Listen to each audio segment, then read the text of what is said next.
Now let me begin with a question. How many of you have ever felt inadequate? How many felt inadequate just today? Yeah, I did.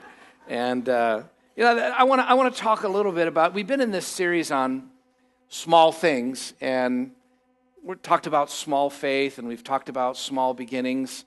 And in a way, though the message is entitled Committing It to God, in a way I want to talk about small people.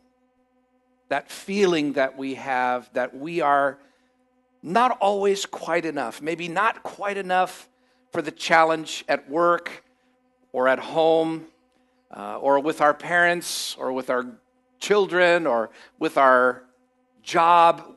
We all wrestle with those feelings of maybe we're a little bit smaller than the moment would require. But today I have really good news for you. And that is, if you take your little, what seems little, and you commit it to God, if you take your little ability, your little time, your little gift, your little energy, and just put it into the hands of the Lord, He is able to multiply it and take our inadequacy and make us adequate through His power. God will multiply the things that we turn over to Him. So let me start with a question. Have you turned your weakness, have you turned your inadequacy over to the Lord? Or are you just struggling with it all by yourself? Today I want to encourage you, whatever's in your hand, whatever you feel is not quite enough, turn it over to Him and watch what He will do. I heard about God's power to multiply, and it came to me the other day as I was recalling a story that I heard about a Dave Ramsey broadcast. He's a financial kind of a planner guy, investor guy on the radio, Christian, I believe, and does good things. And he was on a podcast where a young man was telling his story about how he was poor and he barely had anything, and he just took a few $1,000s that he had and invested in a startup business.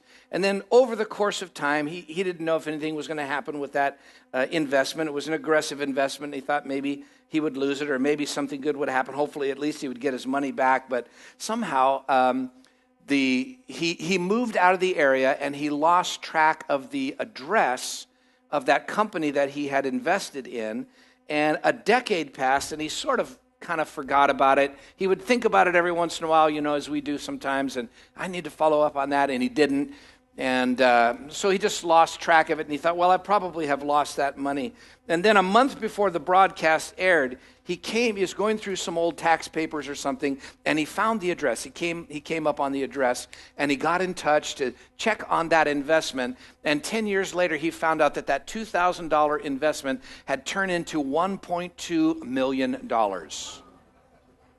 Something that he thought was so small that he almost didn't want to follow up on, turned out to be the very thing that changed his life. And I thought about that story, and I thought about how many times do we neglect small things? We downplay, the importance. And it's not just about money, it's about every area of our lives. Sometimes we downplay the very things that have the potential to really, really change our story. And when we get committed to God, and when we commit what is in our hands and allow Him to multiply, how much more will He do for us? Remember that little becomes much when God is in it. You guys remember about the 2 small loaves and the few little fish that one little boy, a young boy, offered up to Jesus? He just said, well, I don't know if this will help, but here's what I have. And that small little contribution blessed thousands of people in that same day. With one small stone, a little teenager named David struck down a giant and in so doing defeated a whole army. What if you'd have looked at that stone and said, well, this isn't quite enough? It's amazing what happens when the little things get put into God's hands, the miracles that can take place. I could tell you story after story. I remember the Gentile widow that offered the prophet Elijah just a small cake of bread. She was ready to eat that and die. That was all she had. And what difference would it make? And why would he even ask for it? It's a very strange story. But maybe it was about the power of offering a small thing. The power of God to take the small things. And you might be in a place today where you just have a little bit of time or a little bit of opportunity or a little bit of faith.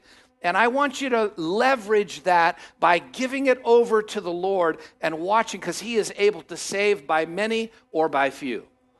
Small things are a big deal when we commit them to God. Can I have an amen? God is seeking those who will commit what they have to him.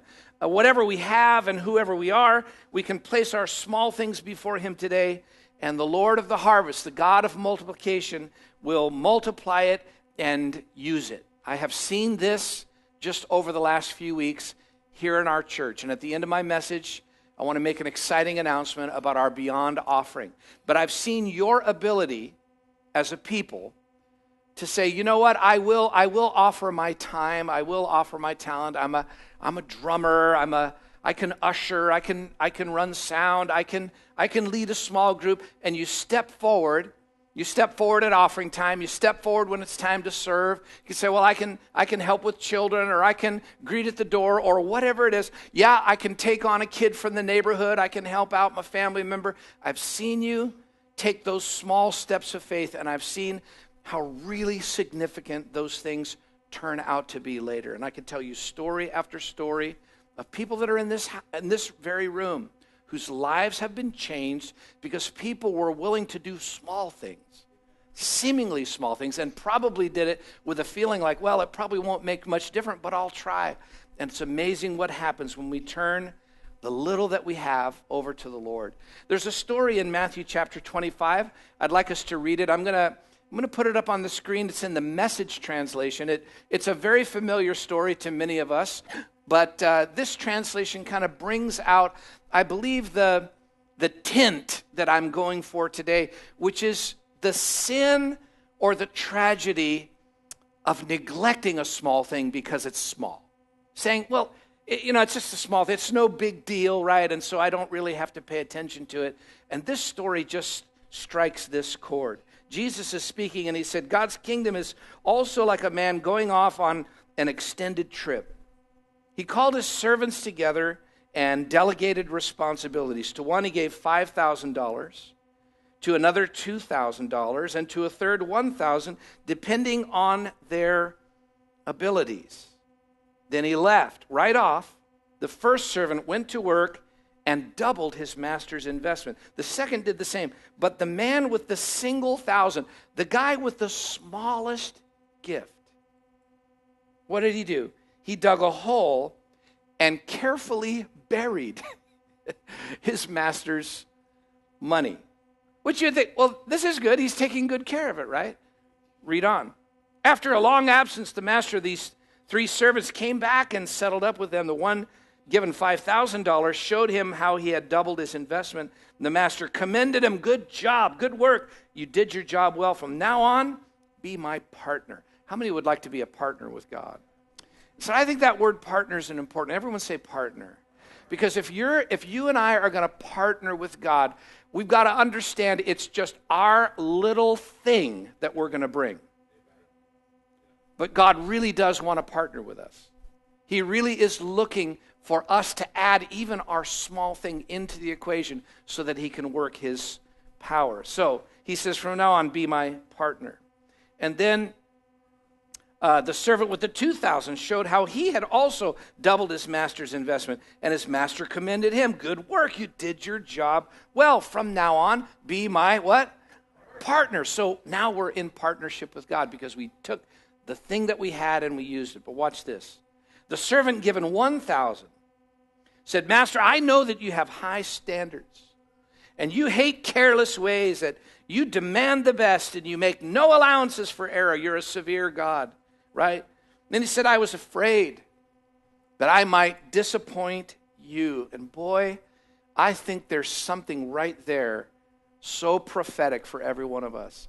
How many times are we afraid that what we have would be disappointing to God? That step that we would take would be a letdown for God. And that is really a form of fear. That's really a way of us saying, I don't think God plus my little thing is enough. Well, here's a news flash for you. God by himself is enough. So it doesn't really matter if our thing is small or not.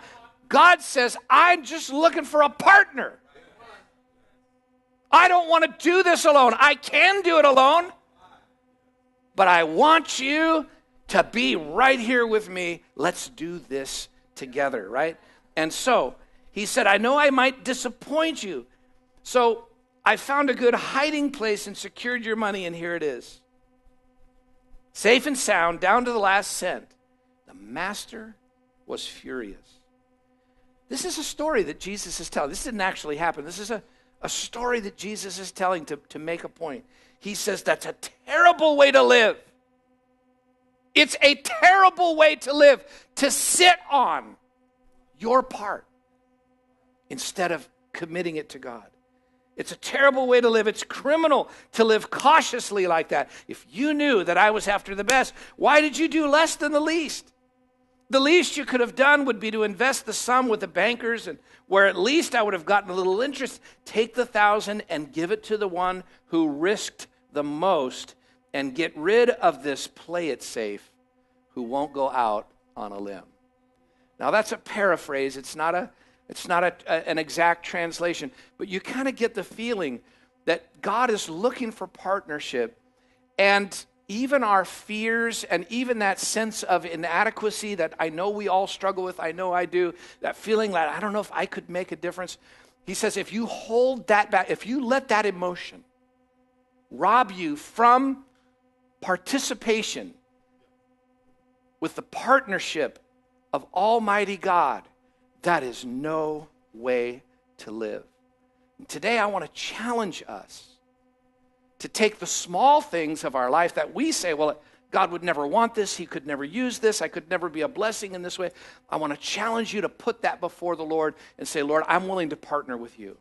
And stop discounting the little thing that you have, and stop thinking about how harsh God is. God is not harsh. He's looking for you as a partner. He wants to work together with you because you're special to him. He loves you, and he wants this part. He's not trying to take something from you. He's the one that gave it to you in the first place. Did you understand? He said, well, God's trying to get my stuff. No, God's the one that gave you the stuff in the beginning. But he said, but now, would you trust me with that? Because if not, I'll find somebody to partner with. Wow. I mean, God says, I want to use what you have, even if it's just a little. And there are temptations and pressures that we all feel to hold back because we think the thing that's in our hand is not good enough. We feel inadequate. We feel insufficient, right? So we hold back, but boy, that is a mistake. So I want to talk about 3 real-life commitments in this message. You can write these things down in the notes. And if you're watching by video and you're going through this in your small group, take your teaching outline, begin to work through the material, answer the questions, pray together, and let's have a conversation today about how to commit it to God and see miracles take place in our lives.